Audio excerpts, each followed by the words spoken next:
పురుషం మహాంతం ఆదిత్యవర్ణం తమసా పరస్తాత్ తమేవ విదిత్వా అతిమృత్యుమేతి నాన్యః పంథా విద్యతే యనాయ నాన్యః పంథా విద్యతే యనాయ. ఓం శాంతి శాంతి శాంతి. ఓం సత్యాది ప్రకాశము ఈ యొక్క అధ్యాత్మ సత్సంగానికి వచ్చేసినటువంటి వారందరికీ నమస్తే, స్వాగతం, సుస్వాగతం. ఓం నమస్తే ఆచార్య శ్రీజ్ఞానం. సత్యాది ప్రకాశము సప్తమ సముల్లాసము 161వ పుటలో ఈశ్వర స్వరూపము.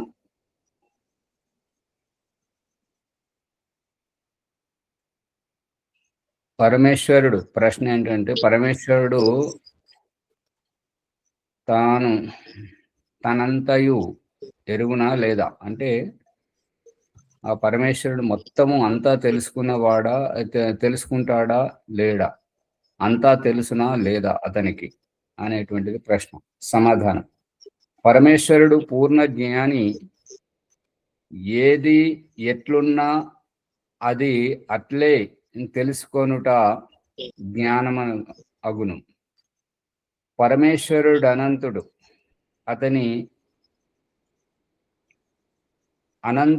అనంతుడని ఎరుగుటయే జ్ఞానమగును. పరమేశ్వరుడిలో ఏ లోటు లేదు. అతడు పూర్ణ జ్ఞాని కాబట్టి ఏది, ఏ వస్తువు, ఏ పదార్థము, ఏ చేతనము, ఏ జడము, ఏది ఎట్లున్నదో ఉన్నది ఉన్నట్లే తెలుసుకొనుట జ్ఞానం అగును. పరమేశ్వరుడు అనంతుడు. అనంతుడు అంటే ఆది అంతము లేనటువంటి వాడు.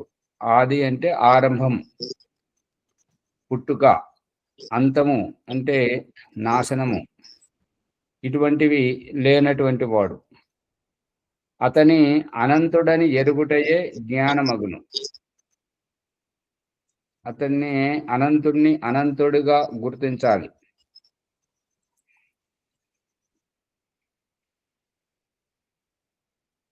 దానికి విపరీతముగా ఎరుగుట అజ్ఞానము. జ్ఞానునికి జ్ఞానుడిగా తెలుసుకోకుండా ఉండడం అజ్ఞానం అనబడుతుంది. అనంతమును శాంతముగాను, శాంతమును అనంతముగాను ఎరుగుట భ్రమ అనబడును.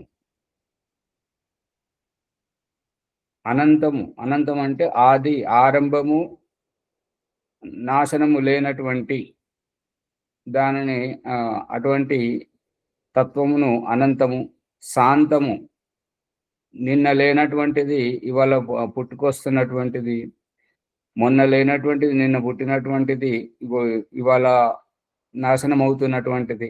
ఈ రకంగా శాంతముగాను, శాంతమును అనంతముగాను ఎరుగుట భ్రమ అనబడును. అంటే ఒకదానికొకటి, ఉన్నదొకటి, ఉన్నదాన్ని వదిలేసి లేనిదాన్ని కల్పించుకోవడం. యథార్థ దర్శనం జ్ఞానం. ఉన్నది ఉన్నట్లుగా చూడడమే జ్ఞానం అనబడుతుంది. ఏ పదార్థం ఎట్టి గుణకర్మ స్వభావములు కలిగి ఉన్న దానినట్లే తెలుసుకున్నట జ్ఞానము. ఏ పదార్థము ఎటువంటి గుణకర్మ స్వభావములు కలిగి ఉన్నదో దానిని అవే గుణకర్మ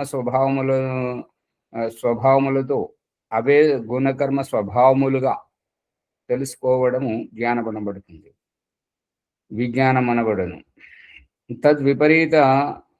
విపరీతం అజ్ఞానమగును. దానికి ఉల్టా అర్థం చేసుకోవడం అజ్ఞానం అనబడుతుంది. క్లేశ కర్మ విపాకాశయైరపరామృష్ట పురుష విశేష ఈశ్వర. యోగ దర్శనము సమాధి పాదము 24వ సూత్రం. క్లేశం అంటే దుఃఖం. కర్మ అంటే పురుషార్థం. విపాకం, ఈ యొక్క విపాకము అని అంటే ఆ యొక్క విశిష్టమైనటువంటి పరిపక్వత. అంటే ఇదివరకు లేనటువంటిది ఇప్పుడు విశిష్టంగా పరిపక్వం అవ్వడం. అపరాం, పరాం, అపరాం. అపరాం పరాం అంటేనేమో ఇక్కడ లేనటువంటిది ఇక మీదట లభించేదాన్ని పరాం అంటారు. అపరాం అంటే అక్కడిది కాదు, ఏదున్నా ఇక్కడే. భూతకాలం లేదు, భవిష్యత్ కాలం లేదు, పూర్వజన్మ లేదు, భవిష్యత్ జన్మలు లేవు. ఏదున్నా నీకు ప్లాట్ఫారం అనేటువంటిది, కార్యక్షేత్రం అనేటువంటిది, అవకాశం అనేటువంటిది ఈ జీవితమే అనేటువంటిది అపరాం. మృష్ట,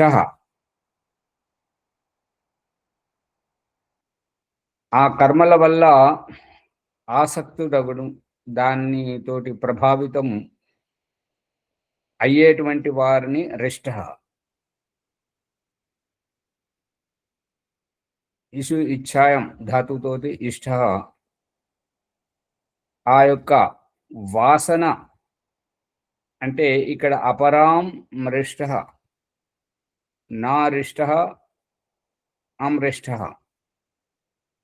అపరాం రిష్ట ఇక్కడ ఏంటంటే వాసనలు లేనివాడు అని చెప్పడం జరుగుతుంది. అంటే జీవుడికే తాను అసంతృప్తిని పూర్తి చేసుకోవడం కోసం, అసంతృప్తి నుండి తృప్తి చెందుట కోసం స్వర్గం నుండి వచ్చినటువంటి అతడు ఇది చేయాలి, అది చేయాలి, ఏదో చేసి ఏదో సాధించాలనేటువంటిది ఈ క్రియ చేస్తున్నటువంటి జీవాత్ముడు. అతనికి ఈ వాసనలు అనేటివి ఉంటాయి, కోరికలు అనేటువంటివి ఉంటాయి. ఈ యొక్క క్లేశ, కర్మ, విపాక, ఆశయం, అపరాం మృష్ట, ఈ యొక్క పురుష విశేష ఈ అన్నింటి గుణములకు, దుఃఖములకు అతీతంగా, కర్మలకు అతీతంగా, విపాకానికి అతీతంగా ఆశయం అంటే కోరిక, ఇలా అవ్వాలి, అలా అవ్వాలి అనేటువంటి కోరిక. అపరామృష్ట అంటే ఇక్కడ చేయాల్సింది లేదు, ఎక్కడా చేయాల్సింది లేదు. మృష్ట పురుష విశేష, ఈ గుణముల కంటే విశేషంగా ఉన్నటువంటి ఆ పరమేశ్వరుడు, ఈశ్వరుడు అనబడుతుంటాడు. అవిద్యాది క్లేశములు, శుభాశుభములు, క్లిష్టములు, మిశ్ర ఫలదాయకములు అయినటువంటి కర్మలు, ఆ కర్మల వల్ల కలిగేటువంటి వాసనలు అంటే కోరికలు లేనివాడు, సర్వజీవుల కంటే విశిష్టుడైన వాడు ఈశ్వరుడు అనబడును. ఇన్ని గుణములు ఎందుకోసం చెప్పడం జరుగుతుంది అని అంటే, ఈ యొక్క సాంఖ్య దర్శనములో సూత్రం వస్తున్నది. ఆ సూత్రం మీద పెద్ద పెద్ద దిగ్గజులైనటువంటి పండితులే దారి తప్పారు. అందు గురించి ఆ సూత్రం ఏంటంటే ఈశ్వర సిద్ధే, ఈశ్వరుడు సిద్ధించడు, అసిద్ధే. ఈశ్వర అసిద్ధే, ఈశ్వరా సిద్ధే, ఆకాశవర్ణ దీర్ఘ సంధి జరిగింది. ప్రమాణాభావాత్ తత్ సిద్ధి, ప్రమాణ అభావాత్ తత్ సిద్ధి. ప్రమాణముల యొక్క, ఆదర్శాల యొక్క ప్రమాణము లేనందువల్ల, అంటే ఇక ముందు ఏ శాస్త్రములో నిరూపించి చూపినటువంటి దాఖలాలు ఏవి లేవు కాబట్టి తత్సిద్ధి, ఆ యొక్క పరమేశ్వరుడు సిద్ధించడు. సంబంధభావాత్ నా అనుమానం, సంబంధమే నా సంబంధభావాత్ నా అనుమానం, సంబంధమే సంబంధ అభావాత్, సంబంధం యొక్క అభావం. భావము ఉంటేనేమో ఆ యొక్క అనుబంధాన్ని ఊహించవచ్చు, ఫలానా ఫలానా అని. అటువంటి సంబంధమే లేనప్పుడు, సంబంధం యొక్క అభావం ఉన్నప్పుడు ఆ భగవంతుడు ఎలా సిద్ధిస్తుంటాడు అనేటువంటివి. మొదటిది ఈశ్వర సిద్ధి అనేటువంటిది ప్రథమాధ్యాయము, సాంఖ్య దర్శనం ప్రథమాధ్యాయము 92వ సూత్రము. రెండవది ప్రమాణాభావాత్ తత్ సిద్ధి అనేటువంటిది సాంఖ్య దర్శనం 5వ అధ్యాయం 10వ సూత్రము. సంబంధాభావాత్ నానుమానం అనేటువంటిది 5వ అధ్యాయం 11వ సూత్రం. ఈ ఒక్కొక్క దాని అర్థము ప్రశ్నకర్త వివరిస్తున్నాడు. ఈశ్వరుని సిద్ధి యందు ప్రత్యక్ష ప్రమాణము ఘటింపదు. ప్రత్యక్ష ప్రమాణముతో ఈశ్వరుడు సిద్ధింపడని భావం. ఈశ్వరుని సిద్ధిలో ప్రత్యక్షము ప్రమాణము కానందున అనుమానము వంటి ప్రమాణములు కూడా ఈశ్వర సిద్ధికి తోడ్పడవు. వ్యాప్తి సంబంధము లేనందున అనుమానము కూడా ఈశ్వర సిద్ధిలో ప్రమాణము కాదు. ప్రత్యక్షానుమానములు ఘటింపరానందున శబ్ద ప్రమాణము వంటివి ఘటింపవు. అందువలన ఈశ్వరుని సిద్ధి కలగదు. అంటే ఈశ్వరుడు లేడు అనేటువంటిది తాత్పర్యం, ప్రశ్నకర్త యొక్క తాత్పర్యం. దానికి దయానంద సరస్వతి సమాధానం చెప్తున్నాడు ఏంటంటే, ఇక్కడ ఈశ్వర సిద్ధి విషయములో ఈశ్వరుని సిద్ధి అందు ప్రత్యక్ష ప్రమాణము లేదు. ఇదిగో ఇక్కడ చూడు, ఇదిగో ఇలాగా అని చూపెట్టేటువంటి ప్రత్యక్ష ప్రమాణం ఏమీ లేదు. మరియు ఈశ్వరుడు జగత్తునకు ఉపాదాన కారణము కాదు. కుండ చేయడానికి కర్ర, చక్రము, మట్టి ఏ రకమైతే ఉపాదాన కారణములు, ఆ విధముగా ఈశ్వరుడు ఈ జగత్తునకు ఉపాదాన కారణం కాదు. అంటే ఈశ్వరుని యొక్క స్వరూపంతో ఈ యొక్క సృష్టి తయారు కాలేదు. అండపిండ బ్రహ్మాండముల యొక్క దృశ్య రూపము తయారు కాలేదు. ఈశ్వరుడు వేరు, ఈ యొక్క కనబడేటువంటి దృశ్య రూప ఆకృతి రూప ప్రకృతి అనబడుతుంది, ప్రకృతి యొక్క వికారం అనబడుతుంది. అంతేగాని ఈశ్వరుడికి ఈ కనబడే రూపానికి ఏమీ సంబంధము లేదు. సంబంధం లేదు అని అంటే ఈశ్వరుని యొక్క శరీరంతో ఈ తయారు కాలేదు అనేది అభిప్రాయం, అంతవరకే. అంతేగాని ఈ సృష్టి ఈశ్వరుడు చెయ్యలేదు అని కాదు.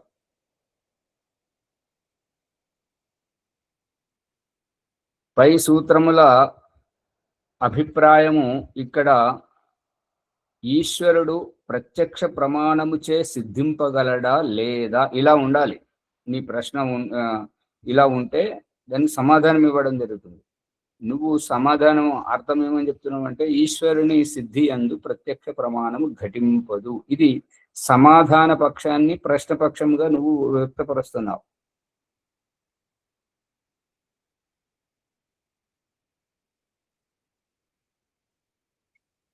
పై సూత్రముల అభిప్రాయము ఇక్కడ ఈశ్వరుడు ప్రత్యక్ష ప్రమాణములచే సిద్ధింపగలడా లేదా అనునది కాదు, ఉపాదాన కారణమా కాదా అనునది కాదని భావం. పట్టుకుంటున్నారా లేదా?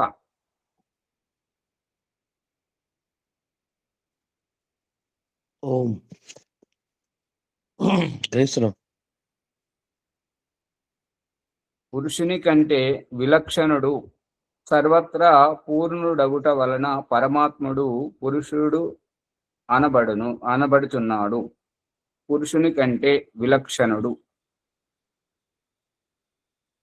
పురుషుని కంటే విలక్షణుడు అంటే, పురుషుని కంటే విలక్షణుడు అంటే ఇదే రహస్యాన్ని అదే సాంఖ్య సూత్రం ప్రమాణంతో రాబోయేటువంటి 8వ సముల్లాసంలో చెప్తుంటాడు. పురుషుడు అంటే జీవాత్మ మరియు పరమాత్మ అని అక్కడ చెప్తున్నాడు.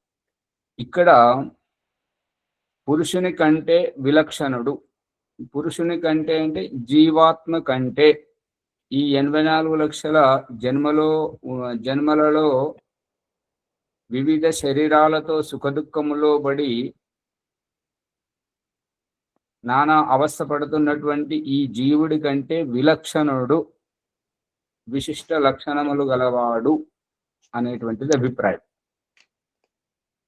సర్వత్రా పూర్ణుడగుట వలన పరమాత్ముడు పురుషుడు అనబడుచున్నాడు.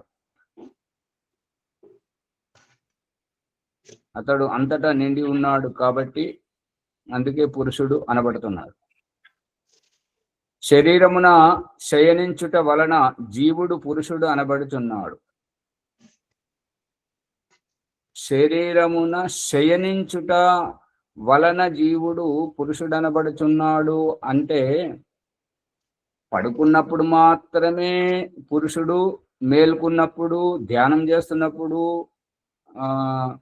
ఈ యొక్క కొట్లాడుతున్నప్పుడు, భోజనం చేస్తున్నప్పుడు ఈ కాడు అని కాదు.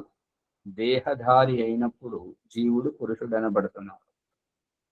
పురుషుడు అనడం అంటే పురుషార్థం చేసేవాడు. అసంతృప్తి దశ నుండి తనను సంతృప్తి దశకు, క్రియ నుండి అక్రియ వైపుకు కొనసాగుతున్నటువంటి ప్రయత్నంలో ఉన్నవాడు పురుషుడు అనబడడు. కారణమేమనగా ఈ ప్రకరణముననే చెప్పబడినది. ఆ కారణాలు ఎందుకు అనేటువంటివి, ఎలా అనేటువంటిది ఇంతకుముందు ఇదే ప్రకరణంలో చెప్పబడింది అని చెప్పేసి అంటున్నాం.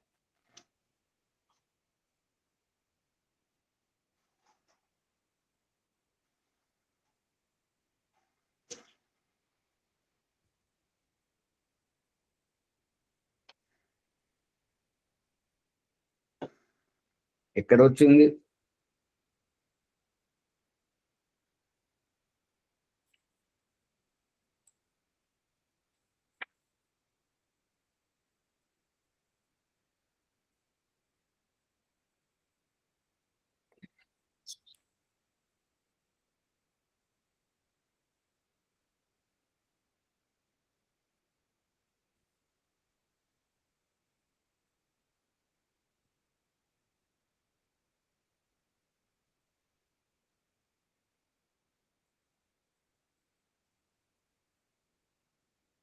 పురుషుని కంటే విలక్షణుడు, సర్వత్రా పూర్ణుడగుట వలన పరమాత్ముడు పురుషుడు అనబడుతున్నాడు. శరీరమున శయనించుట వలన జీవుడు పురుషుడనబడుచున్నాడు.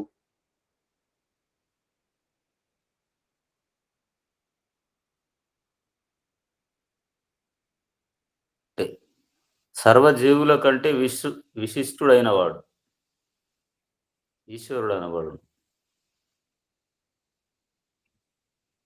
ఇప్పుడు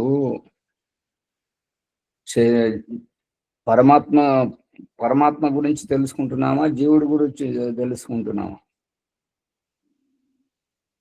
పరమాత్మ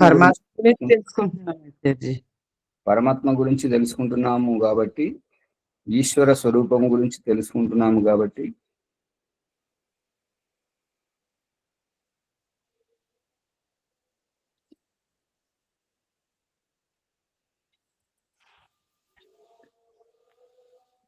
ఈశ్వర స్వరూపంలో ఇక్కడ జీవుని గురించి వచ్చింది కదా ఆచార్య. ఈశ్వర స్వరూపంలో జీవుని గురించి ఎట్లా వస్తుంది? జీవునికి దేవునికి భేదం చూపిస్తున్నారు. ఇటువంటి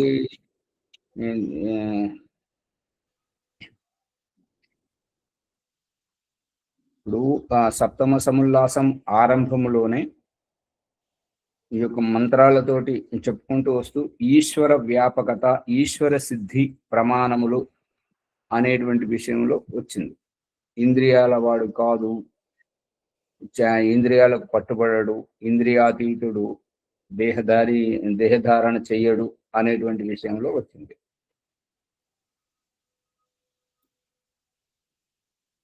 ఇక్కడ ఈ ప్రకరణమునే చెప్పబడింది అనేటువంటిది ఏంటంటే పురుషుని కంటే విలక్షణుడు, సర్వత్ర పూర్ణుడగుట, పరమాత్ముడు పురుషుడు అనబడుతున్నాడు అనే విషయం. సమస్త ఆత్మల కంటే వేరే ఉన్నవాడు, అతి విశేషుడు. ప్రధాన శక్తి యోగాచ్చేత్ సంగాపత్తి. సాంఖ్య దర్శనం 5వ అధ్యాయం 8వ సూత్రం. సత్తా మాత్రాచ్చేత్ సర్వైశ్వర్యం 5వ అధ్యాయం 9వ సూత్రం. శృతిరపి ప్రధాన కార్యత్వస్య సాంఖ్య దర్శనం 12వ సూత్రం. పురుషునకు ప్రధాన శక్తితో యోగమున్న ఎడల, పురుషునకు ప్రధాన శక్తితో యోగం అంటే సంబంధము ఉన్న ఎడల, ఈ యొక్క రహస్యాన్ని బ్రాకెట్లో చెప్తున్నాడు ఏంటంటే ప్రకృతి ఈశ్వరుడు కలిసి ప్రపంచమునకు ఉపాదాన కారణమగునని చెప్పిన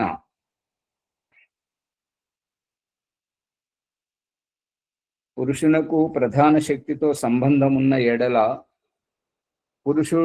పురుషునందు సంఘాపత్తి కలుగును. ఇక్కడ మరి ఈ పురుషునకు ప్రధాన శక్తితో యోగమున్న ఎడల అంటే ప్రధాన శక్తి ఎవరు? ఈశ్వరుడు. ఈ పురుషునకు అంటే పురుషుడు ఎవరు అంటే ఇక్కడ జీవుడు.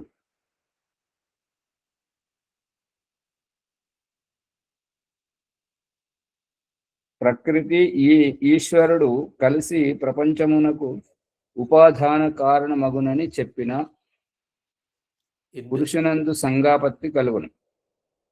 పూర్ణం అంటే ఆచార్యజీ ఆ ఈశ్వరునికి కూడా పురుషుడు అని, జీవునికి పురుషుడు అని రెండు పదాలు.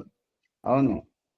అంటే ఇక్కడ సర్వత్రా పూర్ణుడగుట వలన పరమాత్ముడు పురుషుడు, శరీరంలో శయనించడం వలన జీవుడు పురుషుడు. భేదము పైన వాక్యం లోపల ఏమంటున్నాడు? మనం ఇంతకు పూర్వం ముందు చదివిన వాక్యంలో సర్వత్రా పూర్ణుడగుట వలన పరమాత్ముడు పురుషుడు అనబడుతున్నాడు, శరీరం శయనించడం వలన జీవుడు పురుషుడు అనబడుతున్నాడు.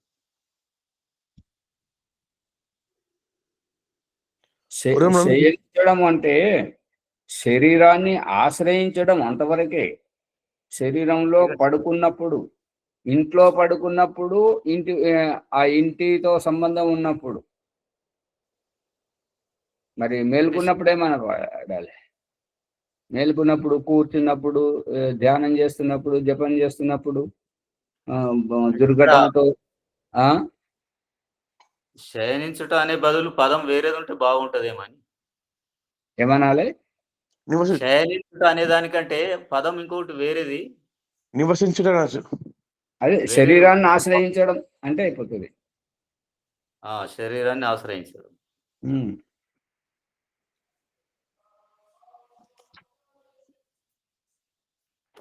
ఇక్కడ ఈ బ్రాకెట్ లో పండిత గోపదేవ్ గారు చెప్తున్నటువంటిది ప్రకృతి ఈశ్వరుడు కలిసి ప్రపంచమునకు ఉపాదాన కారణమగునని చెప్పిన, ఒకవేళ ఆ రకంగా చెప్పితే పురుషునందు సంఘాపత్తి కలుగును.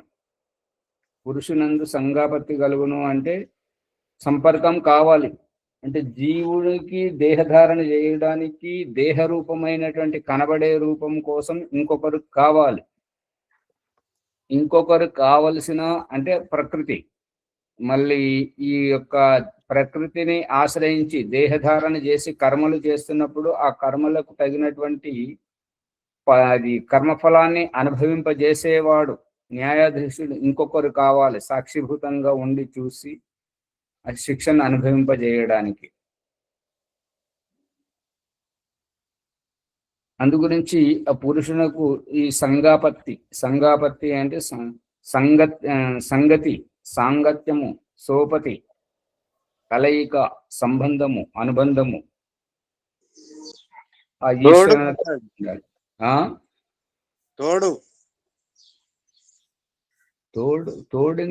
తోడెందుకు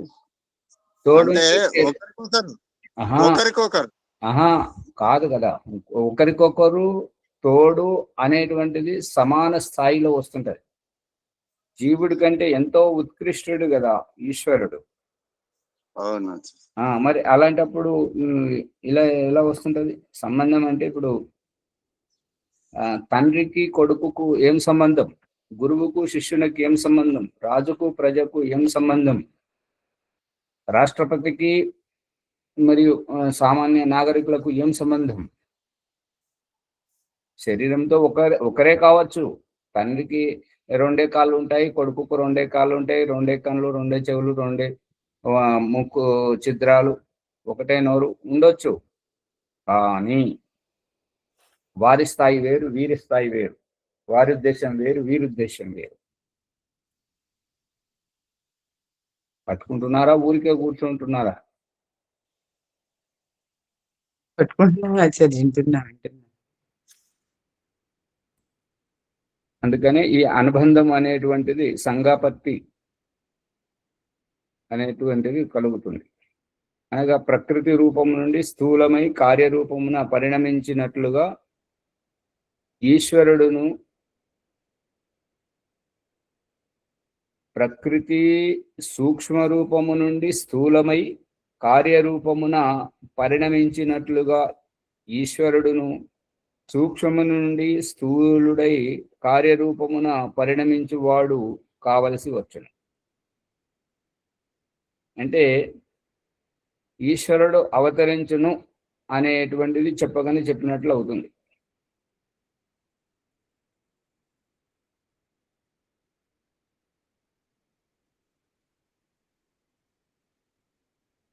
మళ్ళీ చూడండి మొదటి నుంచి.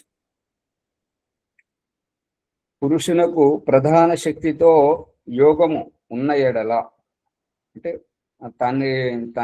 కొడుకుకు తండ్రితో సంబంధం ఉన్నట్లయితే, గురువుకు శిష్యునికి గురువుతో సంబంధం ఉన్నట్లయితే పురుషునందు సంగాపత్తి కలుగును.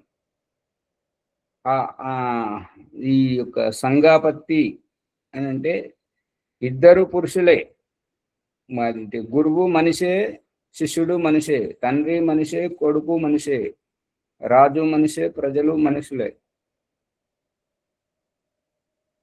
అనగా ప్రకృతి సూక్ష్మ రూపము నుండి స్థూలమై కార్యరూపమును పరిణమించినట్లుగా ఈశ్వరుడు సూక్ష్మము నుండి స్థూలుడై కార్యరూపమున పరిణమించువాడు కావలసి వచ్చు. అనగా స్థూలుడు కావలసి వచ్చును. కావున ఈశ్వరుడు జగత్తునకు ఉపాదాన కారణము కాదు, నిమిత్త కారణమై.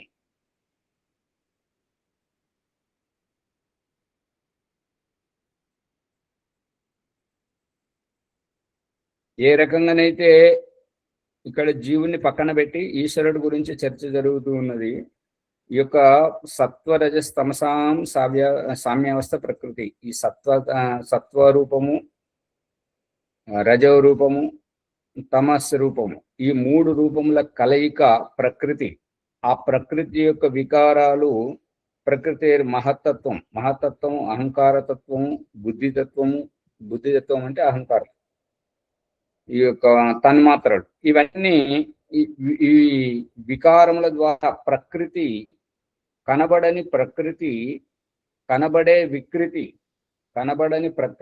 కనబడే వికృతి లాగా ఏ రకంగా పరిణమిస్తున్నదో, అదేవిధంగా కనబడనటువంటి ఈశ్వరుడు ఏదో ఒక విధంగా అభివ్యక్తమగునట్లు స్థూలుడుగా కార్యరూపమున పరిణమించేవాడు కావలసి వస్తుంది. అంటే చెప్పండి. అక్కడ ఈశ్వరుడు నిమిత్త కారణమే అని అంటున్నాడు కదా. అది తర్వాత ముందు వీరు విషయాన్ని ఒలుస్తున్న దగ్గర చూడండి, పరిణామం ఏంటన్నది తర్వాత చూద్దాం. ఇక్కడ ఒలిచి మనకు సారాంశాన్ని పట్టిస్తున్నాడు కదా, అక్కడ చూడండి.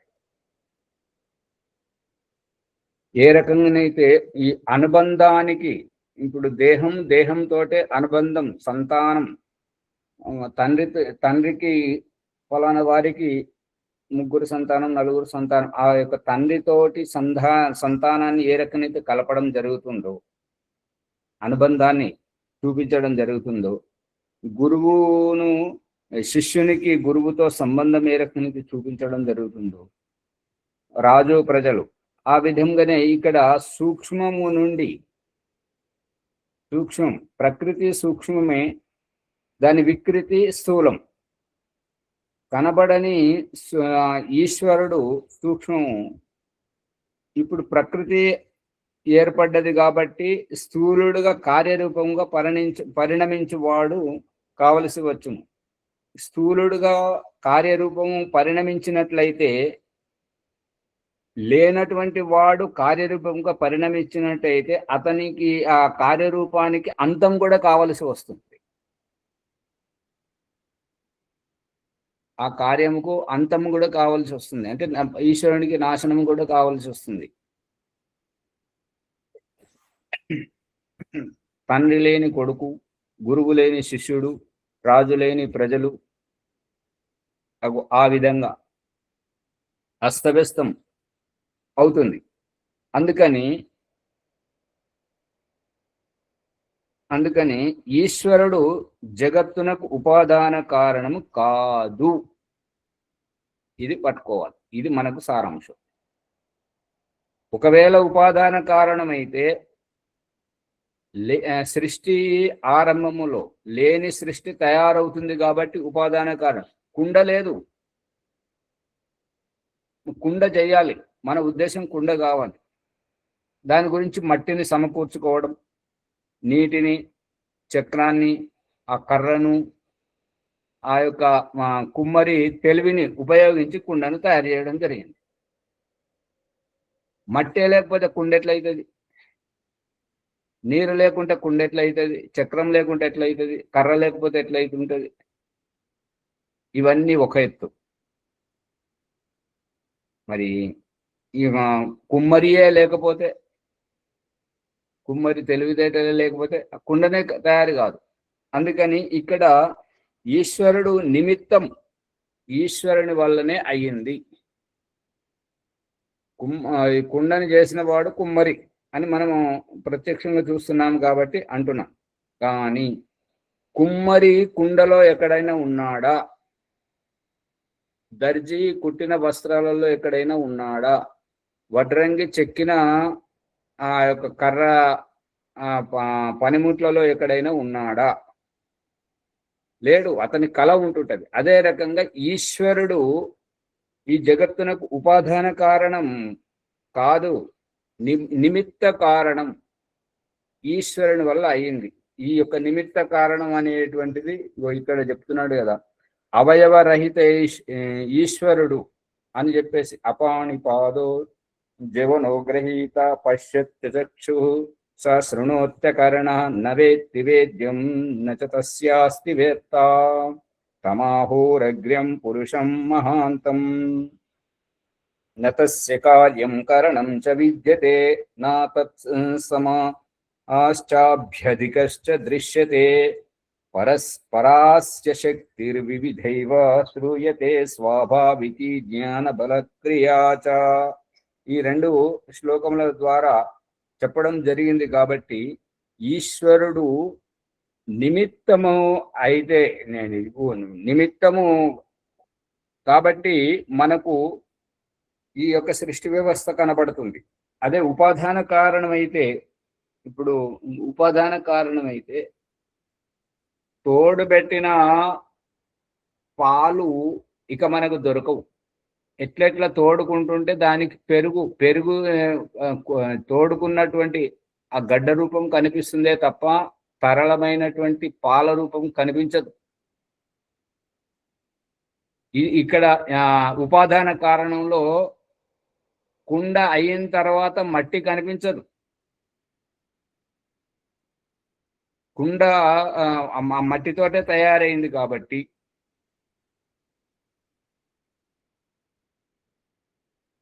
ఏమి ఊరికే కూర్చుంటున్నారు, పట్టుకుంటున్నారా లేదా?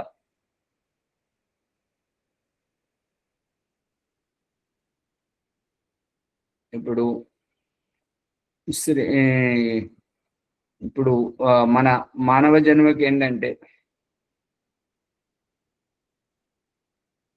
స్త్రీ తల్లి ఎప్పుడవుతుంది, పురుషుడు తండ్రి ఎప్పుడవుతాడు? సంతానానికి ఇస్తుండగానే ఈమె తల్లి అవుతుంది, అతను తండ్రి అవుతుంటాడు. ఆ కన్యా యవ్వనం యువకుడు అనేటువంటి పేరుకి మళ్ళీ తండ్రి సంతానం కన్నా తర్వాత రాదుగా, వస్తుందా బ్రహ్మచర్య? అదే రూపకంగా ఇక్కడ ఇప్పుడు కొడుకు లేడని తండ్రి లేడు అనుకుంటాక లేదు కదా. తల్లి ఉంది, తండ్రి ఉన్నాడు. కానీ కొడుకు పుట్టాక తల్లి తండ్రి అవుతున్నాడు, పురుషుడు ఉన్నారు. అలాగని చెప్పేసి మరి ఇంకొక చోట నపుంసకుల దగ్గర మరి అక్కడైతే మరి సంతానం కారు కదా. అప్పుడు కారు కాబట్టి వాళ్ళు తండ్రి అనబడట్లేదు, తల్లిదండ్రి అనబడట్లేదు, అంతే.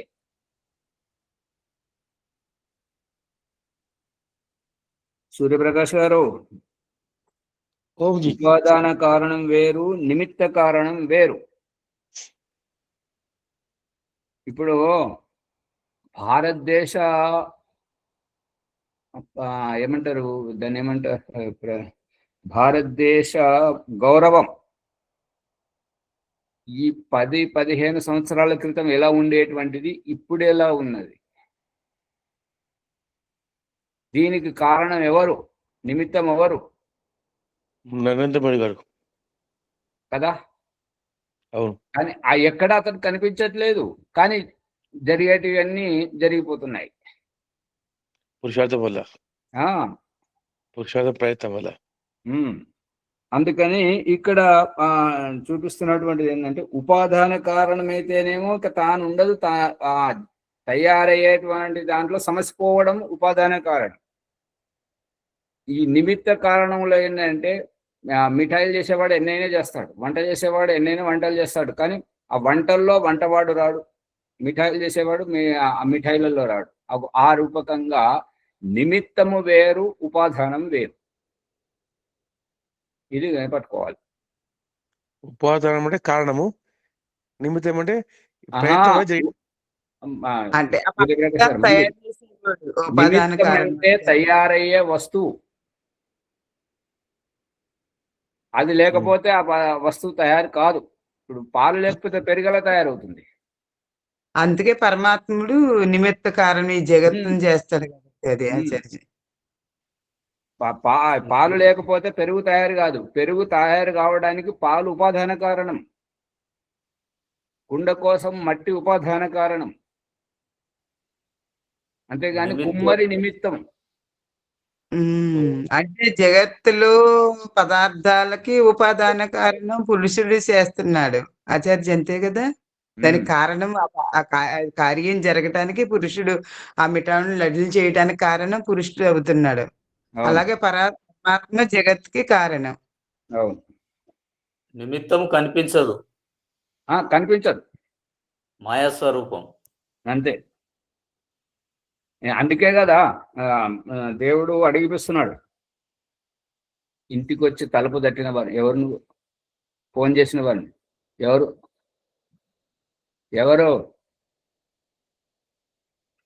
ఈ ఎవరును బొలవండి. ఎవరు అని మనల్ని అడిగిపించట్లేదు, వచ్చిన వారిని అడిగిపించట్లేదు. నా ద్వారా నువ్వెవరో తెలుసుకో అంటున్నాడు. ఆ ఎవరి వెనుక ఉన్నటువంటి సారాంశం.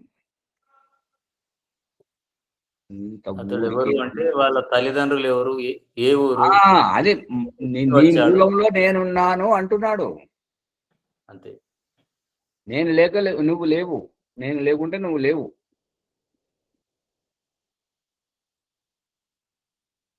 సూర్యప్రకాష్ గారు పట్టపడట్లేదా? నువ్వు ఎవరని ప్రశ్న వేస్తుంటే వెనక వాళ్ళని చెప్పుకుంటున్నావు, అలాగే పరమాత్మ ఉన్నాడు వెనకని, అంతే కదా ఆచార్జీ. అవును.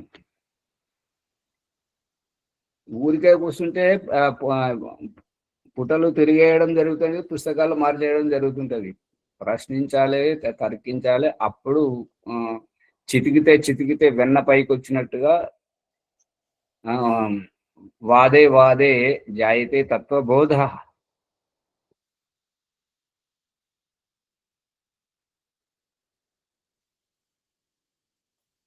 ఇంకా దీంట్లో అర్థం కానిది ఏం లేదు కదా. సరే, మీ ఇష్టం. చేతనం వలన ఈశ్వరుని అర్థమైంది. సరే, అర్థమైందండి. చేతనము వలన ఈశ్వరుని సత్తా వలన జగదుత్పత్తి అయిన ఎడల పరమేశ్వరుడు సర్వైశ్వర్య యుక్తుడైనట్టు జగత్తు కూడా సర్వైశ్వర్య యుక్తము. అంటే ఇప్పుడు సాంఖ్య దర్శనంలో సూత్రం ఆధారంగా తీసుకొని ప్రశ్నకర్త ఏదైతే ప్రశ్నను లేవనెత్తాడో, ఈశ్వర సిద్ధే అనేటువంటిది, ఈశ్వరుడు ప్రత్యక్షము వంటి ప్రమాణములతో సిద్ధించడు అనేటువంటి దానికి సమాధానం లభించిందా లేదా?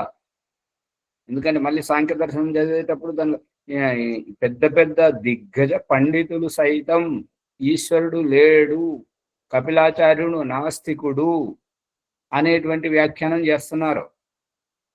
ఇక్కడ దయానంద సరస్వతి చెప్తున్నటువంటిది ఏంటంటే, ఇప్పుడు నిమిత్తము వేరు, ఉపాదానం వేరు. ఇప్పుడు తండ్రి శరీరం నుండి వస్తున్నటువంటిది ఏంటంటే శుక్రము ఉపాదానం. ఆ పిండముకు ఆ సంతానానికి తండ్రి నిమిత్తము. డిఎన్ఏ ఏంటి?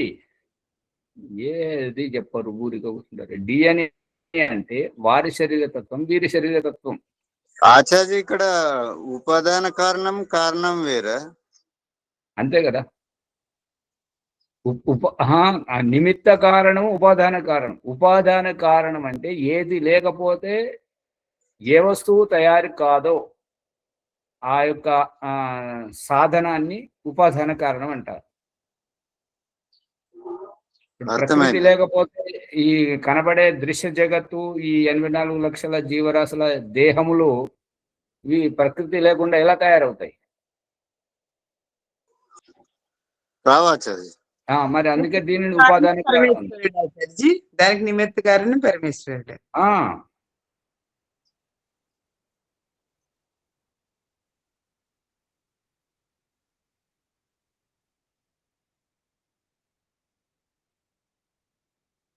చేతనము వలన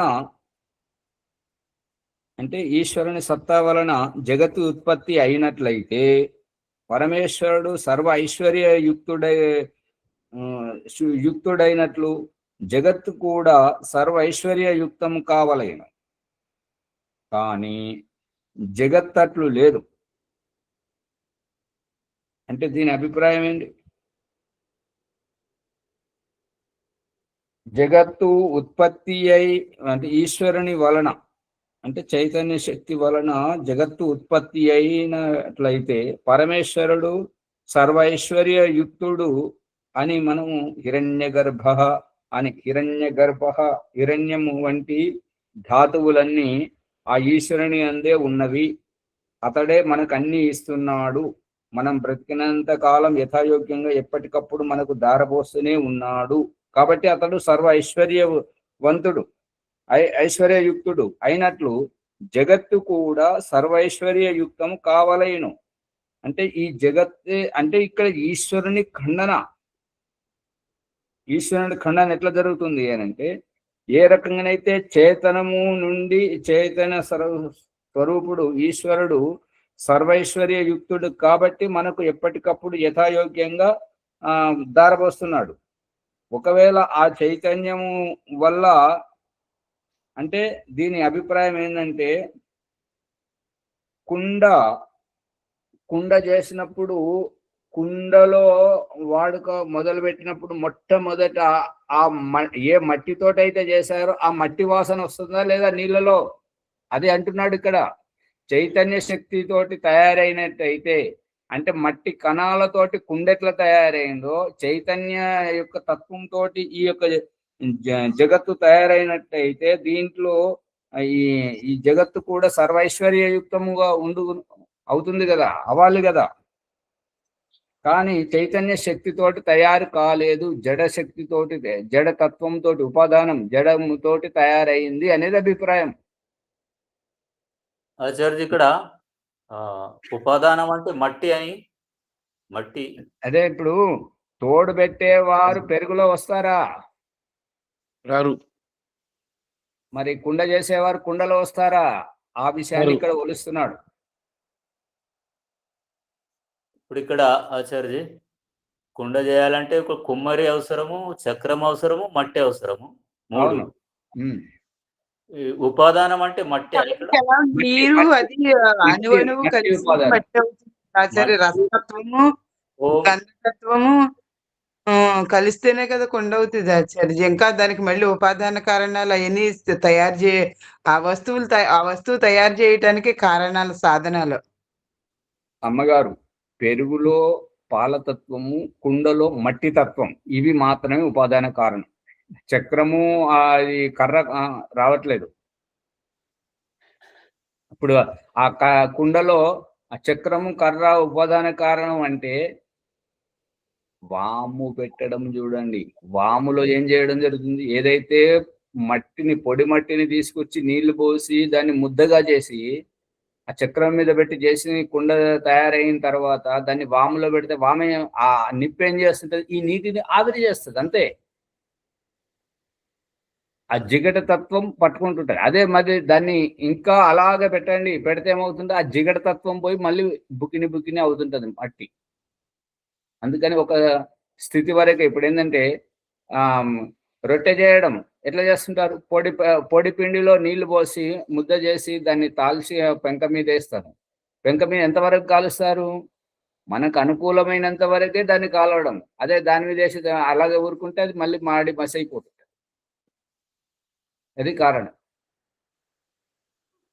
ఓం ఈ పదార్థాలన్నీ తయారీకి పరమేశ్వరుడు కారణం కదా ఆచార్జీ మరి. దాని మట్టి గురించి అణుతత్వం మీరు చెప్పిందే చెప్తున్నారు, అడిగిందే అడుగుతున్నారు. వేరే వాళ్ళకి అవకాశం ఇవ్వండి, ముందుకు పోతుంది ప్రకరణం. ప్రభాకర్ గారు చెప్పండి. ఇక్కడ నిమిత్త కారణం అంటే పరమాత్మ, అంతే కదా. ఉపాదానం అంటే మట్టి, మరి చక్రము ఆ ఏమంటారు? చక్రం సాధనాలు. సాధనాలా? సాధనాలు. నిప్పు కూడా సాధనమే. వాము పెట్టినప్పుడు దాంట్లో కాలిపోయే గడ్డి ఇంకేవేవైతే పెడుతుంటాడో ఆ నిప్పు మండడానికి, సెగ రావడానికి అవన్నీ సాధనాలే. నిమిత్త కారణము, ఉపాదాన కారణము, సాధనములు 3 తప్పనిసరిగా అని తెలుసుకున్నాం. అంతే. సాధారణ కారణాలు అంటారు ఆచార్య అవి. ధన్యవాదాలు. అవును, సాధారణ అవి ఏంటంటే సాధకతమం కరణం. దేనినైతే సిద్ధించడానికి ఉపయోగపడుతుంటాయో.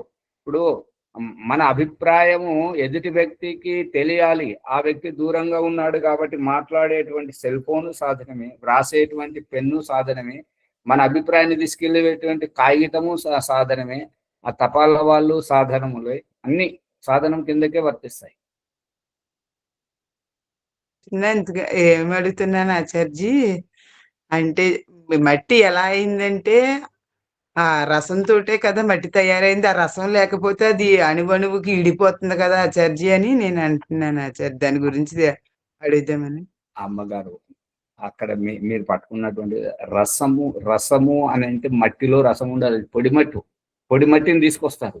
తీసుకొచ్చిన ఆ మట్టిలోనే జిగటతత్వం ఉంది.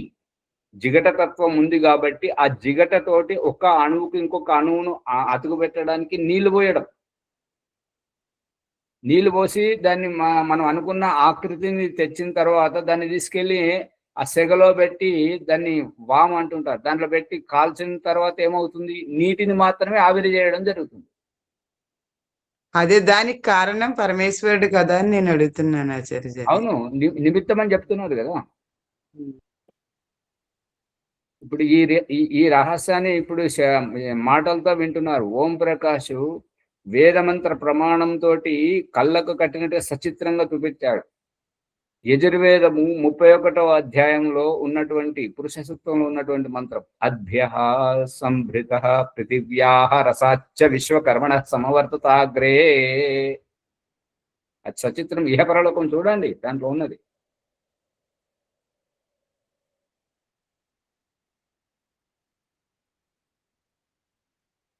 సూర్యప్రకాష్ గారు ఏమైనా అడగాల? లేదంటే మైక్ బంద్ చేయండి.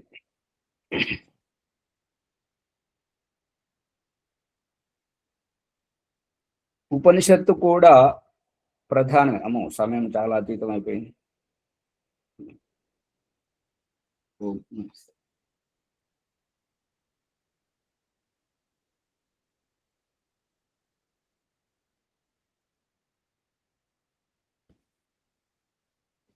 ముందుకు తీసుకెళ్ళండి.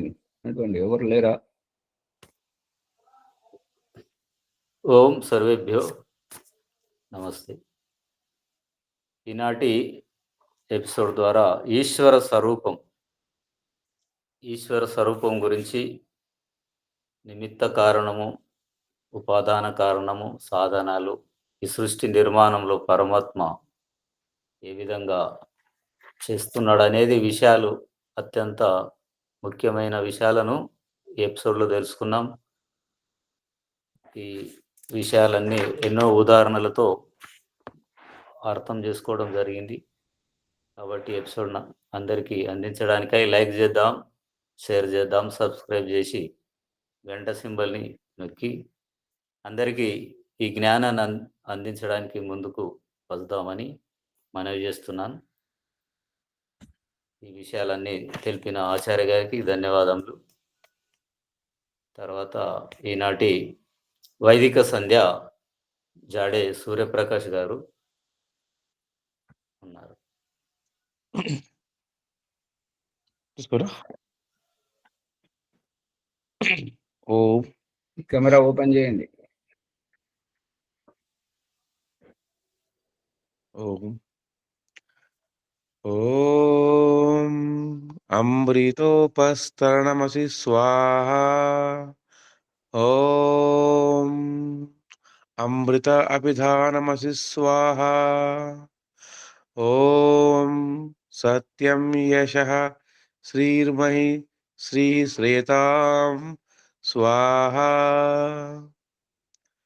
ఓం షన్నో దేవీరభీష్టయా आपो भवन्तु पीतये शंयोरभिस्रवन्तु नः. ॐ वाक् ॐ प्राणः ॐ चक्षुः ॐ श्रोत्रम् ॐ नाभिः ॐ हृदयम् ॐ कण्ठः ॐ शिरः ॐ बाहुभ्यां यशोबलम् ॐ करतल करपुष्टे. ఇప్పుడు మార్జన మంత్రములు. ఓం భూ పునాతు శిరసి ఓం భువ పునాతు నేత్రయోః ఓం స్వః పునాతు కంఠే ఓం మహః పునాతు హృదయే ఓం జనః పునాతు నాభ్యాం ఓం తపః పునాతు పాదయోః ఓం సత్యం పునాతు పునః శిరసి ఓం ఖం బ్రహ్మ పునాతు సర్వత్ర. ప్రాణాయామంతములు. ఓం భూ ఓం భువః ఓం స్వః ఓం మహః ఓం జనః ఓం తపః ఓం సత్యం. ఆగమన శ్రీమంతములు. ఓం ऋतं च सत्यं चाभिद्धात् तपसोऽध्यजायत ततो रात्र्यजायत ततो समुद्रो अर्णवः ॐ समुद्रादर्णवादधि संवत्सरो अजायत अहोरात्राणि विदद्विश्वस्य मिषतो वशी. ॐ सूर्याचन्द्रमसौ धाता यथा पूर्वमकल्पयत् दिवं च पृथिवीं चान्तरिक्षमदो स्वहा. ఓం షన్నో దేవీరభిషయ ఆపో భవంతు పీతయే శంయోరభిస్రవంతు నః. తదనంతరం మనసా పరిక్రమంతములు. ఓం ప్రాచీదిగగ్నిరధిపతిరసితో రక్షితాదిత్య ఇషవః तेभ्यो नमो अधिपतिभ्यो नमो रक्षितुभ्यो नम इषुभ्यो नम एभ्यो अस्तु. योऽस्मान् द्वेष्टियं वयं दुष्मस्तं ओजम्बे दद्मः. ఓం దక్షిణాది ఇంద్రోధిపతిరచిరాజిరక్షితా పితర ఇషవః తేభ్యో నమో అధిపతిభ్యో నమో రక్షితుభ్యో నమ ఇషుభ్యో నమ ఏభ్యో అస్తు. యోస్మాన్ ద్వేష్టియం వయం దిష్మస్తం ఓజంబే దద్మః. ఓం ప్రచీదిగ్వరుణోధిపతి పృథాకురక్షితాన్నమిషవః तेभ्यो नमो अधिपतिभ्यो नमो रक्षितुभ्यो नम इषुभ्यो नम एभ्यो अस्तु. योऽस्मान् द्वेष्टियं वयं दुष्मस्तं ओजम्बे दद्मः.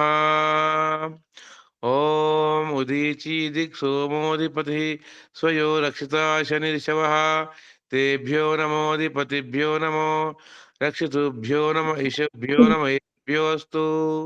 योऽस्मान् द्वेष्टियं वयं विश्वस्तं ओ जम्बे दद्मः।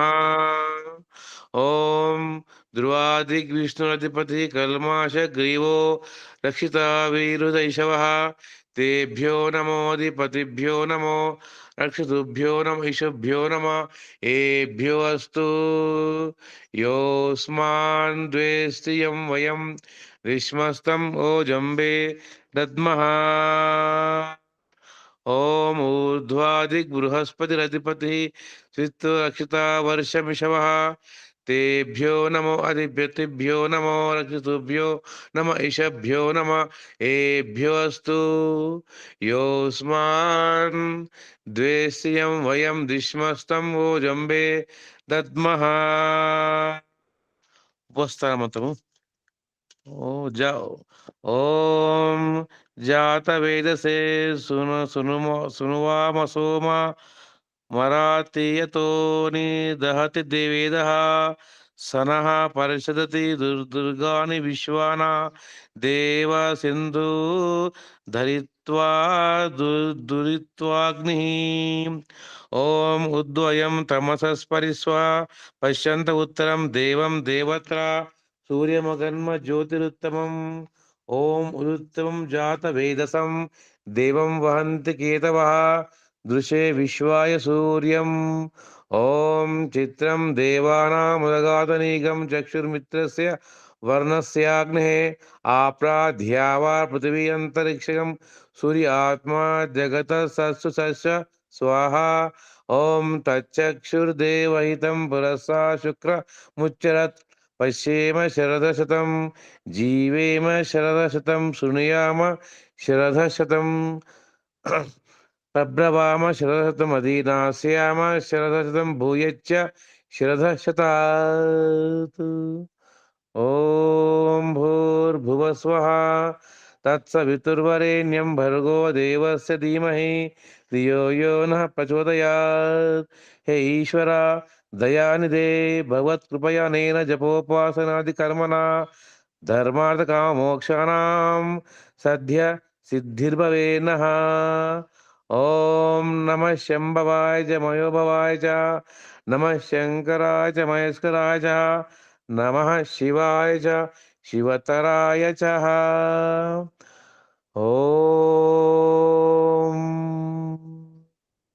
अमृतोपस्तरणमसि स्वाहा। ॐ अमृत अभिधानमसि स्वाहा। ॐ सत्यं यशः श्रीर्मयि श्रीश्रेतां स्वाहा इति సంధ్య మంత్ర. ఓం ఎవరైతే ఈ కొత్త వాళ్ళకు సూచిస్తున్నారో వారి రేపటి వాళ్ళది ఫోన్ నంబర్ తీసుకొని వాళ్ళని వారికి ఎలా చదవాలో ఏం చదవాలో అది దిశానిర్దేశం చేయండి.